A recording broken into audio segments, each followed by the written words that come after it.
हिंदुस्थानचे भाग्यविधाते सर्वांचे कुटुंब प्रमुख आदरणीय उद्धव साहेब ठाकरे आपल्या समोर मनोगत व्यक्त करतील। जमलेल्या माझ्या तमाम महाराष्ट्रप्रेमी बांधवांनो, भगिनींनो आणि मातांनो, आजचं टाइम टेबल थोडंसं उशिरा चाललेलं आहे। आपल्यासमोर बोलल्यानंतर मला बाळापूरला जायचं आहे। नितीन देशमुख आणि तिथले सगळे आपले प्रेमी हे वाट पाहत आहेत। मी जास्त काय भाषण करण्याची गरज आहे काय? मी इथे आलेलो आहे। आपला अधिकृत उमेदवार कोण? सुनील खराटे, ज्याच्या हातामध्ये मशाल आहे तोच आपला खरा उमेदवार आहे। बाकी इकडे तिकडे बघायचं नाही, कोण काय बोलेल लक्ष द्यायचं नाही, कारण केवळ सुनीलला विजयी करण्यासाठी मी नाही आलो, ते तर तुम्ही करणारच आहात, पण आपल्याला महाराष्ट्र वाचवायचा आहे। आपल्याला महाराष्ट्र वाचवायचा आहे। आणि काल इकडे येऊन कोणतरी बोलून गेले की एक रहेंगे तो सेफ रहेंगे, फिर 10 साल वहां बैठे तो किया क्या? और हम यहां सेफ ही है, आपकी आवश्यकता नहीं है। आम्ही सगळे इकडे गुण्या गोविंदाने राहतो आहोत, महाराष्ट्राची मुलं म्हणून आम्ही राहतो आहोत। आम्हाला आजूबाजूच्या नाहीये, पण महाराष्ट्र लुटून यांना कुठे न्यायचं आहे? कुठे? मग आपण त्यांना सांगायला पाहिजे की आम्ही तुम्हाला महाराष्ट्र तोडू देणार नाही आणि महाराष्ट्र लुटू देणार नाही। आम्ही तुटू देणार नाही आणि लुटू देणार नाही, कारण यांना तेच करायचे। हे सगळं मोहजाल आपल्याकडे टाकतायत, आपल्यासमोर टाकतायत की जेणेकरून आपण पुढे फसायचं आणि पुन्हा महाराष्ट्र लुटारूंच्या हातामध्ये द्यायचा। गेली 10 वर्ष आम्ही यांचा कारभार पाहिलेला, आम्ही सुद्धा त्यांच्यासोबत होतोच, महाराष्ट्रामध्ये सुद्धा होतो, संपूर्ण देशामध्ये होतो। पण जी लोक संकट काळात ज्यांनी शिवसेनेची मदत घेतली आणि तिकडे खुर्ची मिळाल्यानंतर शिवसेना खतम करायला निघाली, यांना महाराष्ट्रामध्ये शिल्लक ठेवायचं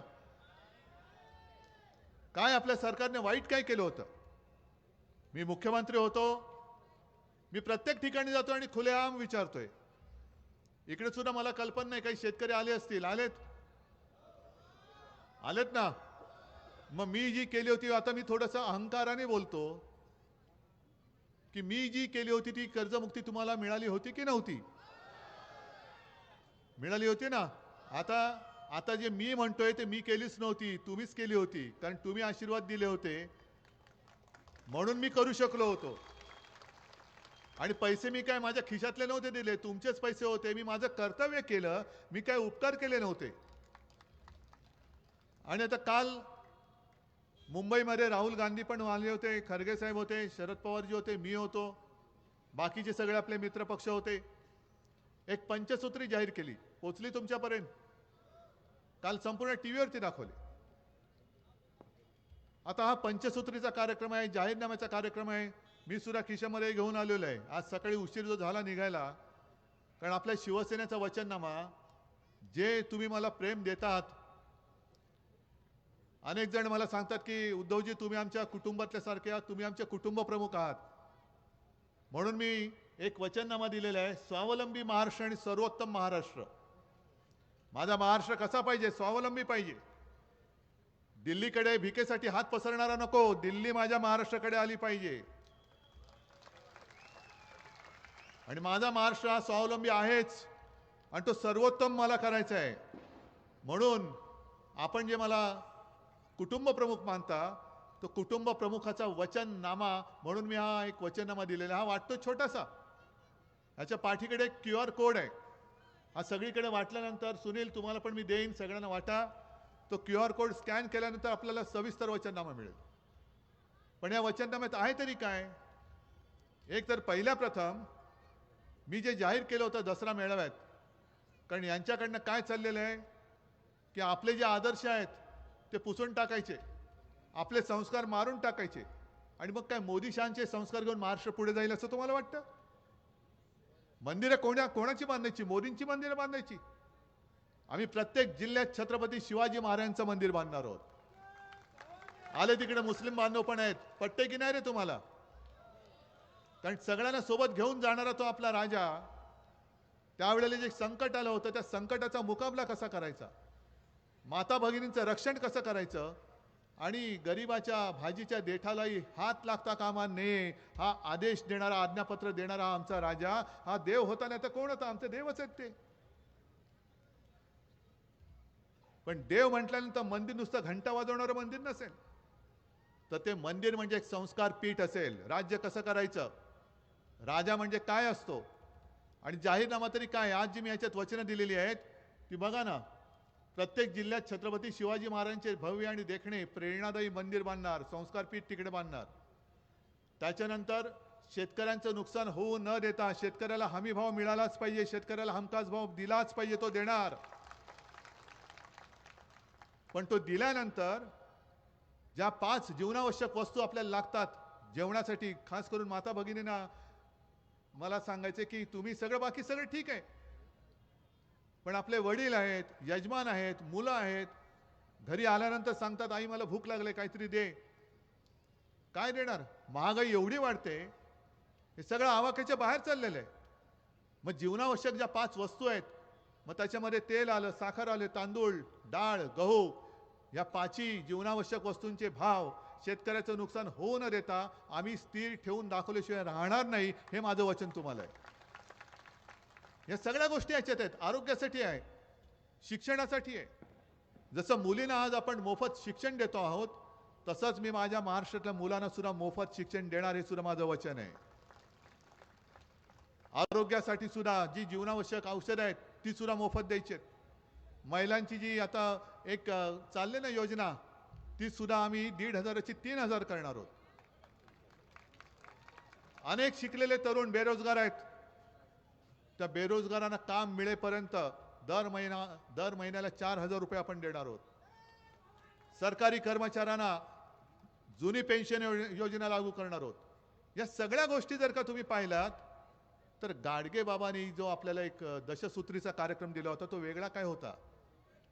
खरा वचननामा हा गाडगे बाबांनी दिलेला आहे. दशसूत्री, जो भुकेला आहे त्याला अन्न, तहानला आहे त्याला पाणी, ज्याला घर नाही त्याला घर, ज्याच्याकडे वस्त्र नाही त्याला वस्त्र, जे निराश झाले त्यांना हिंमत, रुग्ण असतील त्यांना औषधोपचार, तरुण तरुणींचं लग्न करून द्यायचं, त्यांना रोजगार द्यायचा. हे सगळे गाडगे बाबांचे संस्कार, आणि ते संस्कार घेऊन आपण पुढे चाललेलो आहोत. या लोकांनी म्हणजे काय झालं, या सगळ्यांना चोरीची एवढी सवय झालेली आहे. आपल्या मराठीमध्ये एक म्हण आहे, चोरीचा मामला हळूहळू बोंबला, बरोबर ना? पण यांचं उलटच आहे, चोरीचा मामला जोर जोरात बोंबला. बोंबलतायत, शिवसेना आमची, शिवसेना आमची. तुम्ही सांगायचं शिवसेना कोणाची? पण आज मला एक गंमत वाटली, ज्याचा लेना ना देना काही काडीचाही संबंध नाही, तो सुद्धा माझ्या वडिलांचा म्हणजे हिंदू हृदय सम्राट शिवसेना प्रमुखांचा फोटो पोस्टरवरती लावतोय. हा, मग काय संबंध काय तुझा? आलाच कुठून तू? काय तुझा शिवसेनेची संबंध? मग आता तुम्हाला मोदींच्या नावाची काय खात्री लागली नाही, राहिली नाही? मग ते एक मध्ये गाणं प्रसिद्ध झालं होतं ना, सोनू तुझा माझ्यावर भरोसा नाही काय, बरोबर ना? तसा यांचा मोदीवर भरोसा नाही काय. अरे ते हाय काय आणि नाही काय, आता मोदींचं नाणं घासून गुळगुळीत झालेलं आहे. आणि म्हणून आता यांना म्हणजे महाराष्ट्रात कुठेही गेलं तरी सगळ्यांच्या पोस्टरवरती शिवसेना प्रमुखांचा फोटो पाहिजेच. ही बाळासाहेबांची शिकवण, हेच बाळासाहेबांचं आपल्याला दिलेलं त्यांनी देणं आहे, तेच मी घेऊन पुढे चाललेलो आहे. कोणी असतील, अगदी मुंबईमध्ये काय इतरत्र सुद्धा अपक्ष उभे राहिले ते सुद्धा बाळासाहेबांचे फोटो लावत आहेत. मिंदे सुद्धा बाळासाहेबांचे फोटो लावतात. अरे तुमच्या वडिलांचे फोटो लावा ना, कोणी अडवले तुम्हाला? का तुमच्या वडिलांचं नाव घ्यायला लाज का वाटते तुम्हाला? मला नाही वाटत.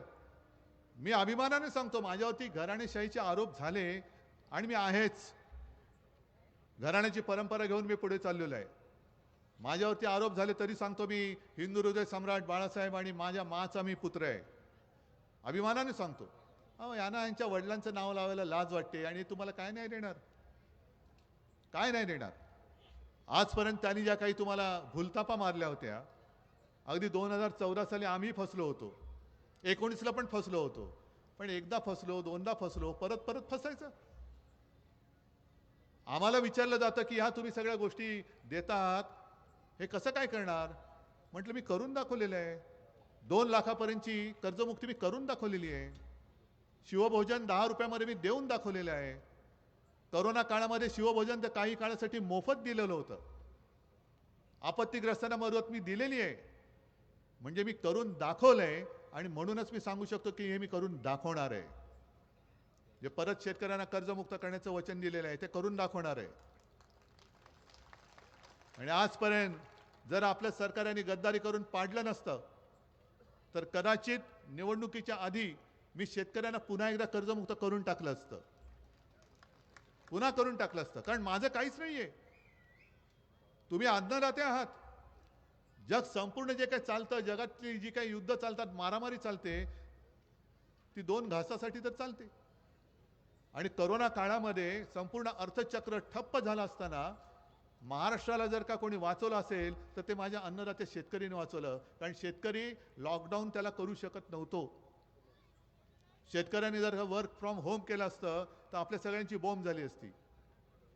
लॉकडाऊन जगभर होता, पण माझा शेतकरी त्यावेळेला ऊन वारा पाऊस कशाची तमा न बाळगता शेतात जात होता, अन्न पिकवत होता. म्हणून आणि म्हणूनच आपण जिवंत राहू शकलो आणि अर्थचक्र आपलं चालू शकलं. हे उपकार, हे माझ्या अन्नदात्याचे उपकार आपल्यावरती आहेत. हे बाकीचं काय येतात आणि सांगतायत आम्ही याव केलं आणि त्याव केलं. मला एक गोष्ट अशी सांगा की मी म्हणजे महाविकास आघाडीच्या शेतकऱ्यांनी कर्जमुक्ती केल्यानंतर गावागावात येऊन मी फिरलो होतो का हो? छाती फुगवून मी कर्जमुक्त केलं, मी केलं.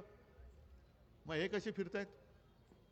बरं, आता यांना मोठं आपल्या भगिनींचं प्रेम आले, पण महिलांची सुरक्षा कुठे? रोज महिलांवरती अत्याचारांच्या बातम्या येत आहेत. आणि सगळीकडे जे काही पोस्टर लागलेत, सगळेच भाऊ, देवा भाऊ कोण, दाढी भाऊ कोण, जॅकेट भाऊ कोण.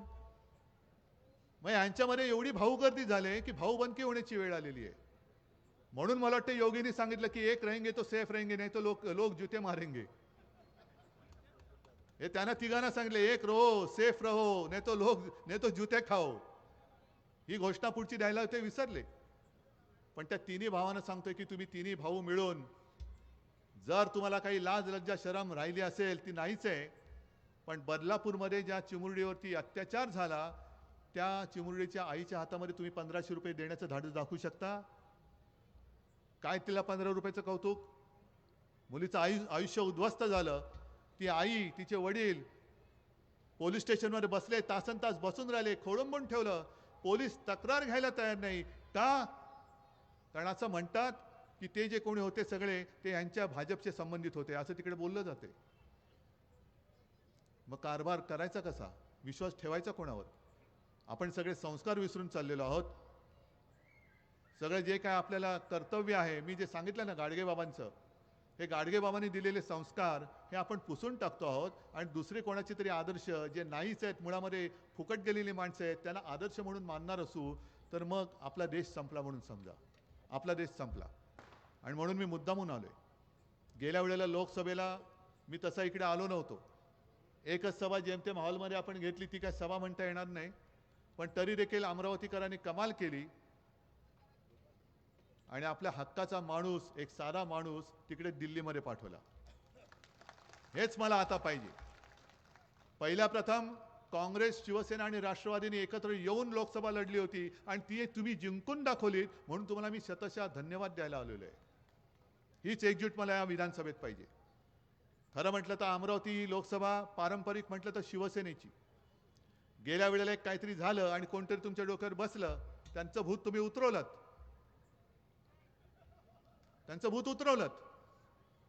पण जेव्हा लोकसभेच्या वाटाघाटी चालू होत्या तेव्हा काँग्रेसने सांगितलं की आम्हाला अमरावती पाहिजे. मी अडून नाही बसलो, कारण आपल्याला लोकशाही वाचवायची होती, आपल्याला देश वाचवायचा. मी फक्त एकच विचारलं, तुम्हाला अमरावती देतो पण जिंकून दाखवाल का? ते म्हणाले, साहेब तुम्ही द्या, आम्ही जिंकून दाखवतो. म्हटलं दिली. एक क्षण सुद्धा हुज्जत घातली नाही. कोणालाही विचारा, मगाशी यशोमती ताई तिकडे होत्या, बळवंत वानखेडे होते, कोणालाही विचारा की अमरावतीत लोकसभेवरनं, हा तुम्ही आहात ना, हा बरं आहे ना, हे काय मी पुराव्याशिवाय बोलत नाही. पुराव्याशिवाय बोलत नाही मी, पुरावा आहे. मी केली पुढे वाद घातला होता नाही, आणि तुम्ही लोकांनी निवडून दिलात. तसंच आज सगळे मिळून सुनील भाऊला निवडून द्यायचंय. सुनील खराटे आपला उमेदवार आहे.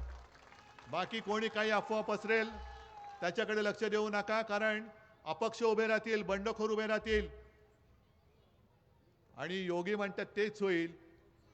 आपल्यामध्ये विभागणी होईल आणि ते आपल्या डोक्यावरती पुन्हा वरवंटा फिरवतील. तर तुम्हाला आता ठरवायला पाहिजे. खरं म्हटलं तर विदर्भानीच भाजपला एकेकाळी भरभरून दिलं. विदर्भानी दिलं होतं म्हणून मोदीजी पंतप्रधान होऊ शकले. विदर्भानी इकडनं भरपूर आमदार दिले म्हणून देवेंद्र फडणवीस मुख्यमंत्री होऊ शकले. आहे पण आपले उमेदवारच आहेत सगळे. सगळे आजूबाजूचे आपले उमेदवार सगळेच दोनच आहेत. या बडनेरा आणि अमरावती. या इकडे एक उजव्या बाजूला, एक डाव्या बाजूला. दोन्ही सुनील आहेत. दोन्ही सुनील आहेत. एका बाजूला हात आहे, दुसऱ्या बाजूला हातात मशाल आहे. आहे ना. आणि कर्तव्य तुमचं आहे. कर्तव्य तुम्ही पार पाडायचंय. आम्हाला तुम्ही आशीर्वाद दिले तर आम्ही काहीतरी करू शकतो. पण जसं मी तुम्हाला सांगत होतो की विधानसभेमध्ये विदर्भाने भरपूर भाजपला दिलं. भाजपने तुम्हाला काय दिलं? भाजपने काय दिलं? पिण्याचं पाणी दिलं, सिंचनाचा अनुशेष भरून काढला. मी तर ठरवलं होतं मी मुख्यमंत्री असताना गोसीखुर्दचं पाणी या इथल्या पश्चिम विदर्भात आणायचं आणि जो आजूबाजूला इकडे खारपाण पट्टा आहे तिथे पिण्याचं पाणी द्यायचं. नाही, गद्दारी करून सरकार पडलं आणि सरकार पाडून उद्योग गुजरातला नेले. बरं, महाराष्ट्राचं नुकसान केलंच, पण यांची मस्ती एवढी आहे की ज्या विदर्भाने यांना सगळी राज्य दिली, सत्ता दिली, त्या विदर्भात आपण जो आणत होतो टाटा एअरबसचा कारखाना, तो सुद्धा यांनी गुजरातला नेला. आपल्या डोळ्यात देखत नेला. काय करायचं ते तुम्ही करा. जर टाटा एअरबस इकडे आला असता तर माझ्या इथल्या भूमिपुत्रांना नोकऱ्या नसत्या मिळाल्या, रोजगार नसता मिळाला. मग आता माझी विदर्भातली लोक, मुलं मुली काय गुजरातमध्ये कामाला जाणार? गुजरातमध्ये तुम्ही न्या, दुसरे उद्योग न्या, पण माझ्या महाराष्ट्रात येणारे आणि माझ्या महाराष्ट्रातले उद्योग तुम्ही तिकडे का नेत आहात? म्हणजे बाकी तुमचं सगळं ठीक आहे, तुमच्या योजना तुम्हाला लख लाभो. मी प्रत्येक सभेमध्ये सांगतोय आणि इथले सगळे जे आई वडील आहेत त्यांना सांगतोय की तुम्हाला सरकारने दिलेलं फुकटचं घ्यायला आवडेल की तुमच्या मुलाने किंवा मुलीने स्वकष्टाने मिळवलेला कमावलेला 1 रुपया हा तुम्हाला आवडेल? काय आवडेल तुम्हाला? मुलगा मोठा झाला, मुलगी मोठी झाली, हिमतीने स्वतःच्या पायावरती उभी राहिली, मुलगा उभा राहिला, अरे 1 रुपया का असे ना, पण स्वतःच्या कमाईचा घरामध्ये आणतोय. ह्याच्यासारखं सुख आई वडिलांना दुसरं कोणते असू शकत नाही. हे यांना कळत नाही, कारण यांच्याकडे सगळा चोरीचा मामला.